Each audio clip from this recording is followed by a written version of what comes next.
That probably could have gone a lot better.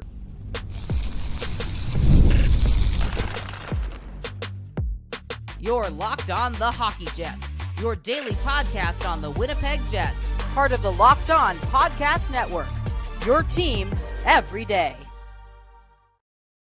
Evening, friends, and welcome to tonight's episode of Locked On Winnipeg Jets, part of the Locked On Podcast Network, your team every day. I'm your host, Harrison Lee, an avid Winnipeg Jets fan and an online blogger. You can follow me on Twitter at HOLivingLoco and at LO_Winnipeg Jets. Thanks for making Locked On Jets your first listen of the day every day. If you like what you're hearing, be sure to like, follow, and subscribe on all of your favorite podcasting platforms and YouTube.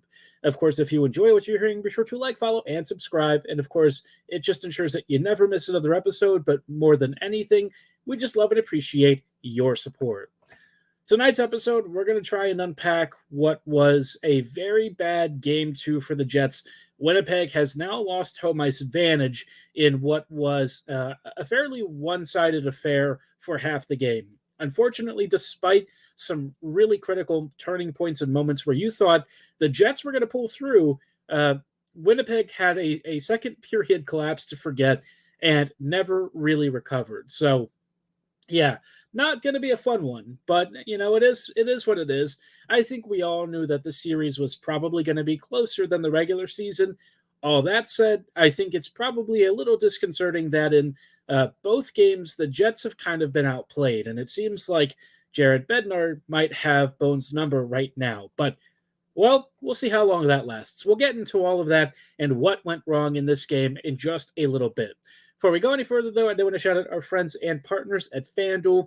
Today's episode is brought to you by FanDuel. Make it for a moment more, because right now new customers can get $150 in bonus bets guaranteed. That's $150, win or lose. Visit FanDuel.com/lockedon to get started. Now, let's talk about this game. This was not a game that I think is going to live long in the memories of Jets fans, and I think every one of you is probably reminded of last year. You win a huge road game against Vegas and then basically get swept. The equivalent of, getting swept, even though technically it didn't count because, of course, the Jets had one solitary win. But let's be real, it might as well have been a sweep, right? Winnipeg had one performance that was halfway decent, and the rest was just depressing. This game didn't quite feel like that necessarily. I think the Jets had some good stretches against Colorado, and it mostly came more in the first half. I don't know what happened. After the Jets kind of killed off a huge double minor and then scored off of it, the Jets had a 2-1 lead in this game. And that's what you thought, oh, maybe this will be the moment, right? And then Kyle Connor rings one off the post, and you think, 3-1 could have been an absolute critical moment. Well, just a couple of minutes later, Colorado ties it, and from then on, things just went from bad to worse.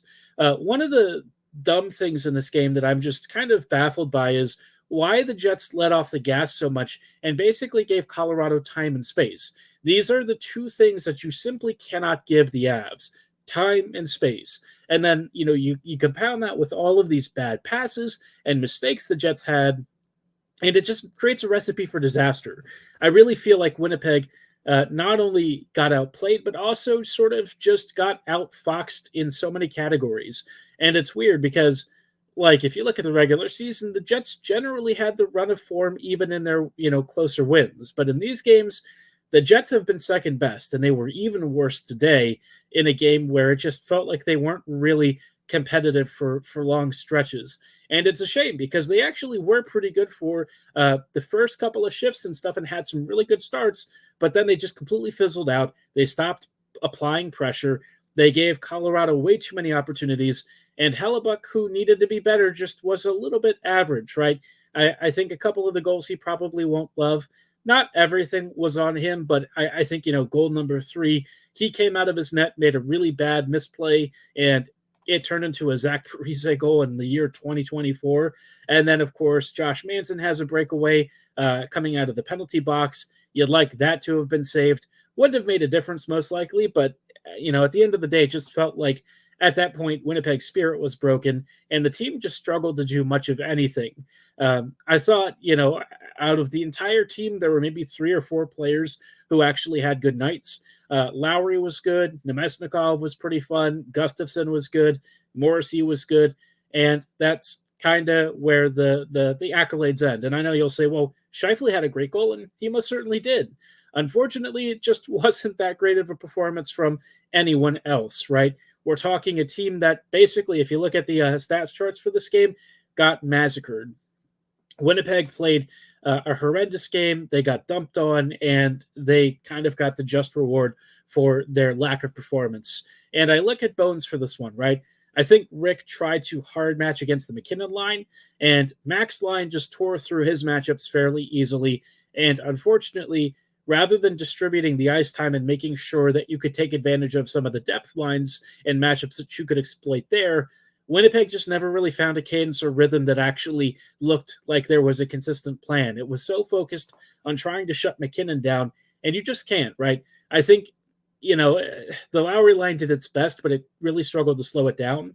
And the Scheifele line just got butchered. There's just no other way of saying it. All of the stuff that we said was going to happen pretty much ended up happening. The top line spent way too much time in its own zone. Stanley and Pionk kind of had really rough outings along with the rest of the defense.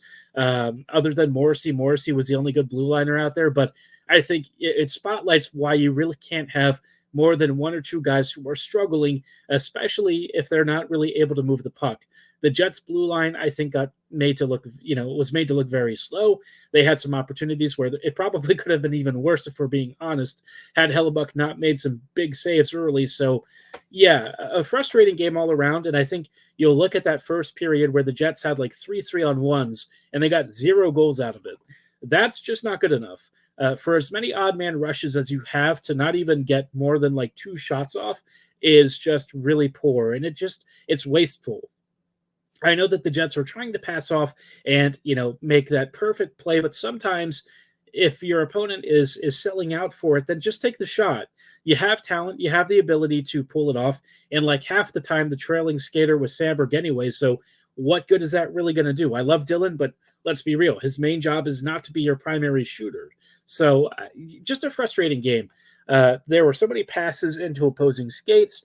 The Jets gave away the puck a ton of times to the Avs, and Colorado just made them look like a very pedestrian team, which is a shame because this was a critical opportunity where the Jets could basically stamp their ticket to the next round. It wouldn't be guaranteed.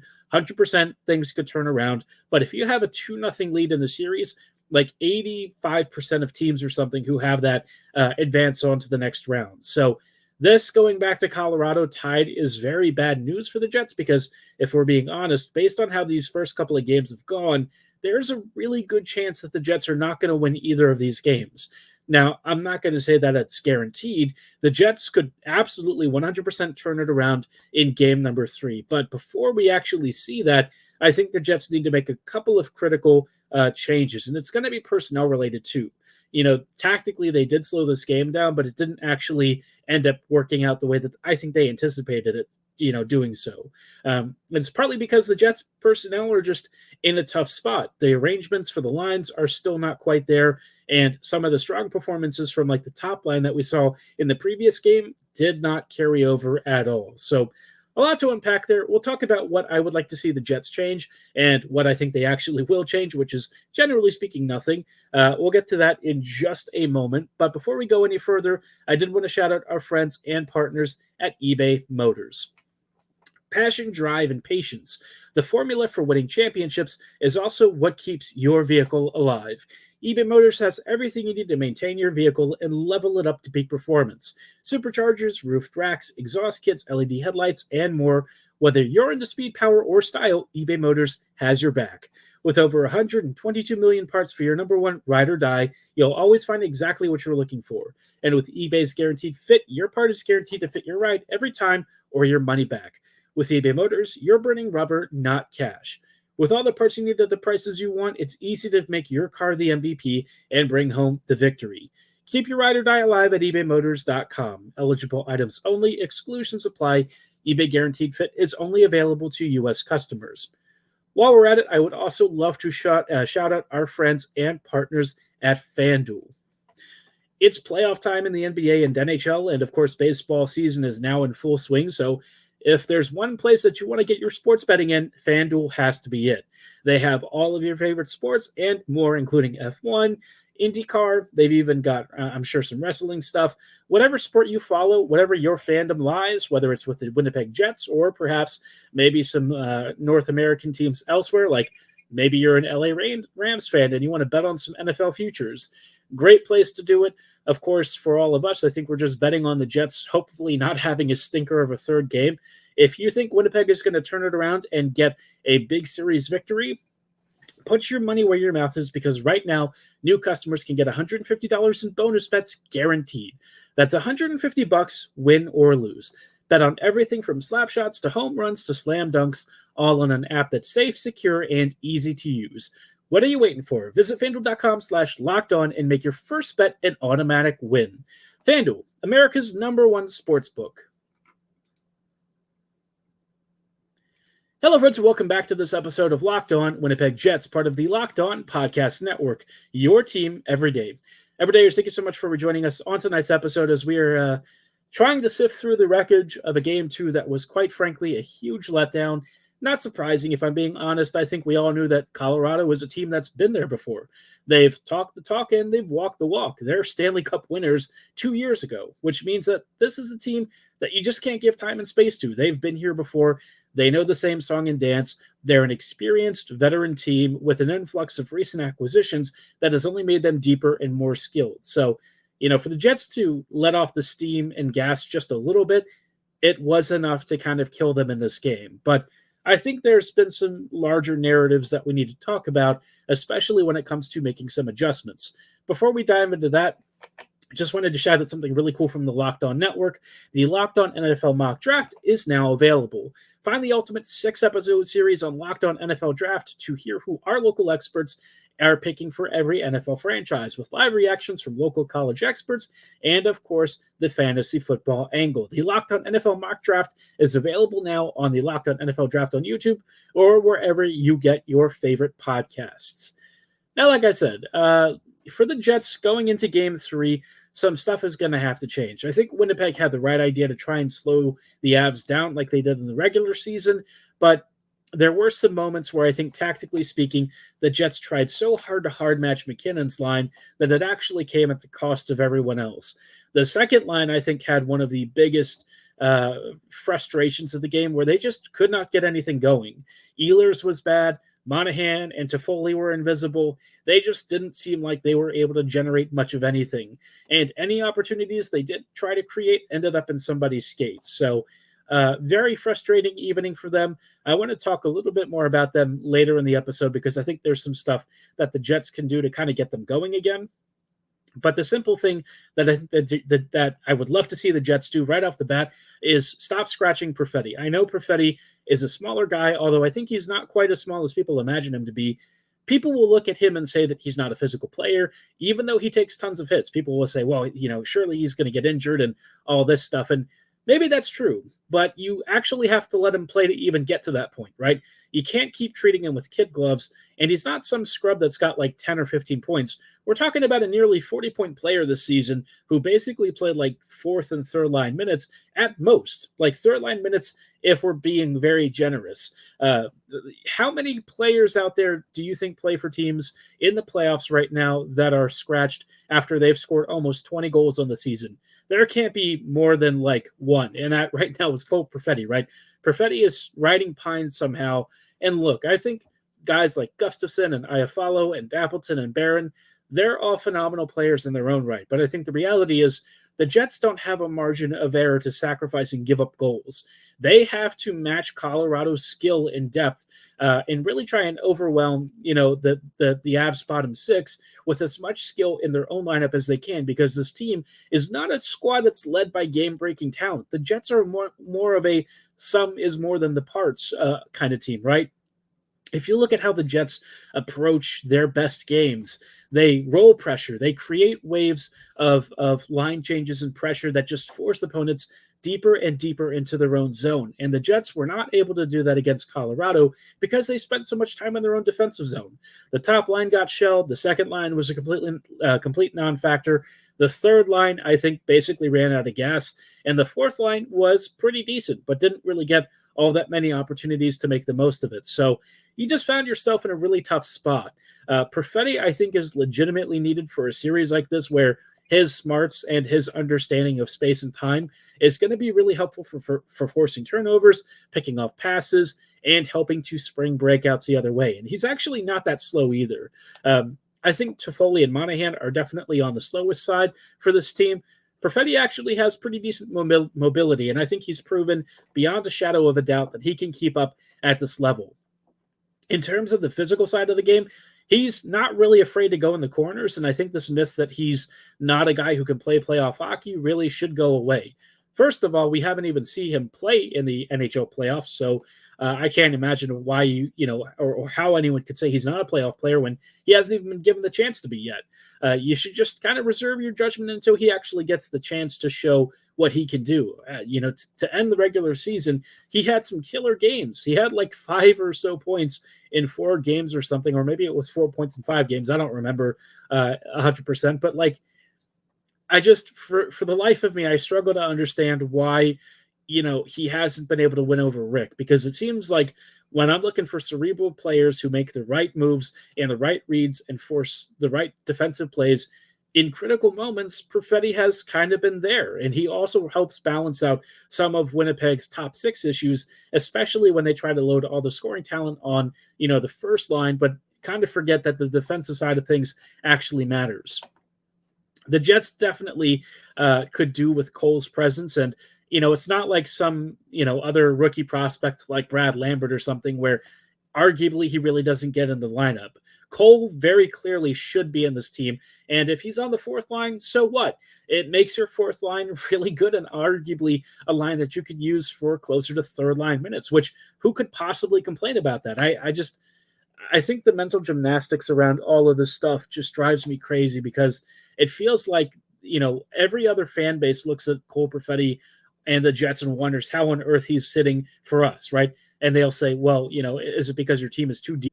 The answer is no. The Jets aren't actually as deep as people think they are when it comes to high-end scoring talent. So benching one of your best creators and the guy who was 7th on the team in scoring really doesn't feel like it's doing the Jets a particular service. So that's one easy change. The other thing that you've got to do is swap out Stanley for Schmidt or Miller. I don't even care who it is at this point. You just have to make the switch. The D pairings right now are really struggling because you basically have one puck mover. You've got 2 pairings where at least one of the 2 players is struggling badly. And, cough, cough, hint, hint, it's Pierre-Luc and Stanley, unfortunately. And it drags down the rest of the pairings. Dylan and of course, Sandberg, I think, can definitely handle their own. But, when you're paired with a partner that you either don't trust or has handled the puck like a bit of a hand grenade, it's not going to end well for the rest of the team. And with how the Jets have tried to arrange the pairings to go with certain line combinations, we see Pierre-Luc and Dylan out there a lot with, Scheifele at times when they really should be playing them more with Morrissey. You've seen other pairings occasionally get too much ice time. I think Stanley really needs to, unfortunately, ride the pine for this one, because he's not good enough for the series. And I think it's been obvious that despite throwing his weight around and stuff, the defensive things, whether it's making clean breakout passes, making zone exits under control, all that stuff, he really struggles with that. So, a couple of like lineup changes there. I think it would also be nice if the Jets maybe try to go back to lines that worked a little bit better. I know Ehlers, Scheifele, and Velarde didn't exactly look amazing in their last outing, but we know that generally speaking in their previous games, they looked a lot better. And at worst, they were basically just break even in chances created, which if that's the worst that you have to deal with, I think that's pretty livable. If you actually unbench Peretti, you can make Connor, Monahan, and Peretti a thing again. And then you could have like Niederreiter, Lowry, and Toffoli, and some combination of Nemesnikov, Appleton, Barron, Iafallo. Doesn't really matter to me. The fourth line can just do whatever. As long as Nemesnikov is one of the guys who's locked in, I don't care about the rest of it. But anyone else could feasibly slide into that role and do well. So, Peretti, I think just needs to come back in. I think he'd do a huge help, be a huge help defensively, and also with some other offensive creativity, right? You need to find a way to get this top six going again. And I know that people will say, well, they scored 7 goals in the first game, and that's right.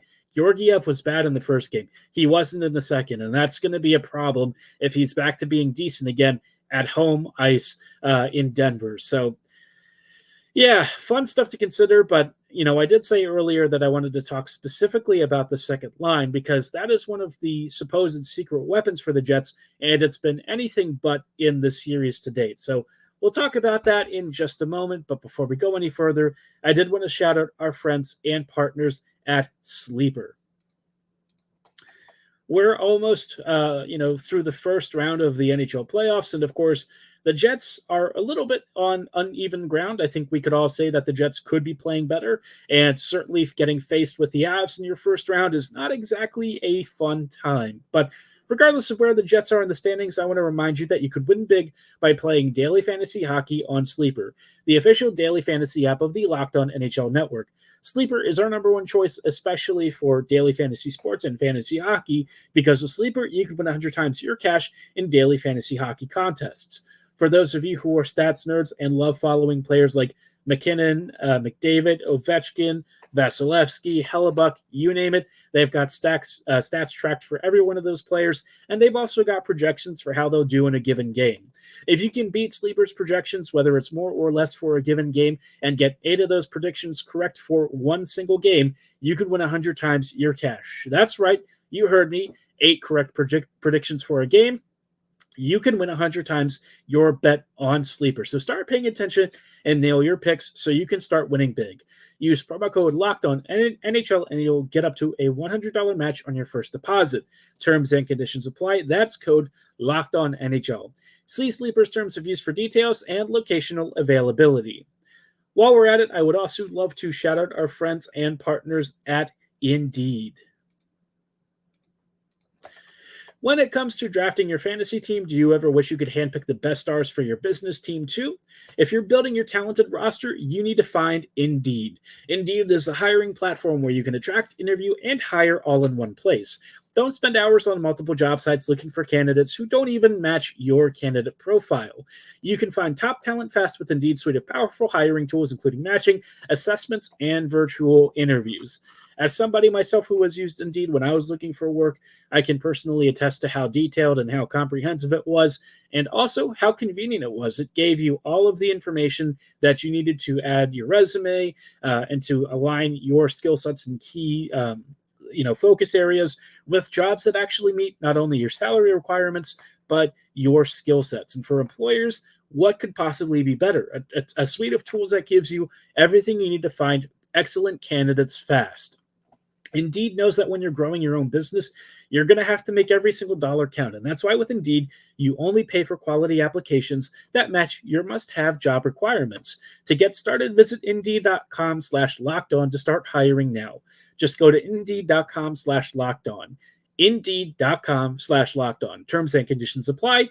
Cost per application pricing not available for everyone. Need to hire? You need Indeed. Hello, friends. Welcome back to these closing thoughts on tonight's episode of Locked On Winnipeg Jets, part of the Locked On Podcast Network. Your team every day. Everydayers, thank you so much for joining us on tonight's closing thoughts as we are just, decompressing mostly. This game against the Avs was super frustrating. I think a lot of us were probably walking away feeling pretty friggin' pissed. I don't even know if it was a question of effort. I don't really feel that. I just feel like tactically the Jets kind of lost the plot, and Bednar kind of outfoxed Bones again. The first game, the Jets kind of got away with it, but the second game, they did not. Winnipeg definitely got schooled for like a solid half the game, and the Jets just really didn't seem to have much of an answer for Colorado's top line. And I get it. McKinnon and Makar and Taves, those guys are all a huge handful to deal with. Rantanen, to a lesser extent right now, he looks like he's not 100%, but McKinnon alone can just break open games in ways that no one else in this series matchup really can. And so your job and your prerogative is to find ways to sort of counteract that with your depth. And in a perfect world, the Jets' second line should have been a crucial deciding factor in the series. And it actually has been, but perhaps not in the way that it was expected to be. The second line has been utterly atrocious. And I don't even mean just like mediocre. I just mean they've been actively bad. Ehlers looks like he's trying to pull something out of a rabbit's hat or whatever, but he's got absolutely nothing right now because half the time Monahan and Toffoli are off doing something. I see a couple of decent chances here and there from this line, but it's more like individual players maybe coming up with some low slot chance or something, and inevitably it just doesn't lead to much. And even when like the second line was getting a few shifts tonight, it was just very discombobulated. It seemed like they didn't really have favorable zone starts, and they didn't really play enough to where it felt like they were ever going to work through what they're going through. Partly because, like I said, Bones was trying to hard match the McKinnon line, and when those guys play like half the game, it makes it very hard to actually get your other lines on the ice when you're trying to use both the Lowry and Scheifele line to shut down McKinnon's line. And so I just felt like the second line basically was a non-factor. And when they finally did get shifts, it was ugly. They missed a lot of opportunities. There were some poor passes, just really dumb decisions. And I just... It can't continue like this for the rest of the series because that second line should honestly be one of Winnipeg's secret weapons, but it's been anything but. It's been a huge detriment, and it's really disappointing because during the regular season, we didn't really see this happen. Like the second line was actually the one that usually kind of bailed out the first line. If you needed tertiary scoring or a major critical goal, who could you turn to? Ehlers, Monahan, and Toffoli. Instead, these guys have all just kind of struggled, and I don't think it's just an Ehlers thing. It's funny that like the ESPN crew said something about like having, Monahan and Toffoli mentor Ehlers. It actually should be the other way around because Toffoli and Monahan have looked like ghosts out there. Like they've just been actively bad. So if anything, they've got to get on the same page quickly because those guys were brought in to be huge boosts for this team, especially in the playoffs, and neither of them have actually shown up in a way that I think is tangible. Monahan's had a few better shifts, but like Toffoli's been kind of a ghost. And I don't mean to call guys out specifically, but you're talking about veteran leadership, guys who are in their 30s who have been, through the ringer in some cases. But, Toffoli has a pretty fair amount of playoff experience. He's a cup winner, right? And we're talking about Monahan, who was supposed to help us solidify the top six. And until the playoffs, he had been great. So like, why suddenly are the top two lines struggling this much to create anything? It's frustrating, and it feels like it's enough to sink the Jets because they don't have the game-breaking talent that the Avs do. It's just the truth. And if you don't have that, then you've got to win those depth matchups. And the Jets so far have not been able to do that. So, everything kind of hinges on game 3. If the Jets come away with a win there, I feel pretty good about the rest of the series. Even if they lose the second game in Colorado, as long as you can come away with a big performance in at least one of them, it's probably about as good as you're going to get. Let's be real, right? We all knew this series was probably going to 6 or 7, but the sooner that the Jets can wrap this up, the better it'll be for them when inevitably they would have to face one of Vegas or Dallas. And it's just not a fun night, right? You'll have those games. You'll have moments where everyone could be better. Even Hellebuck, I didn't think was particularly outstanding. But, as I say, tomorrow's another day. The Jets have a chance to right the ship. They just need to make the right adjustments, and they've got a couple of days off where they can sort of sort that stuff out.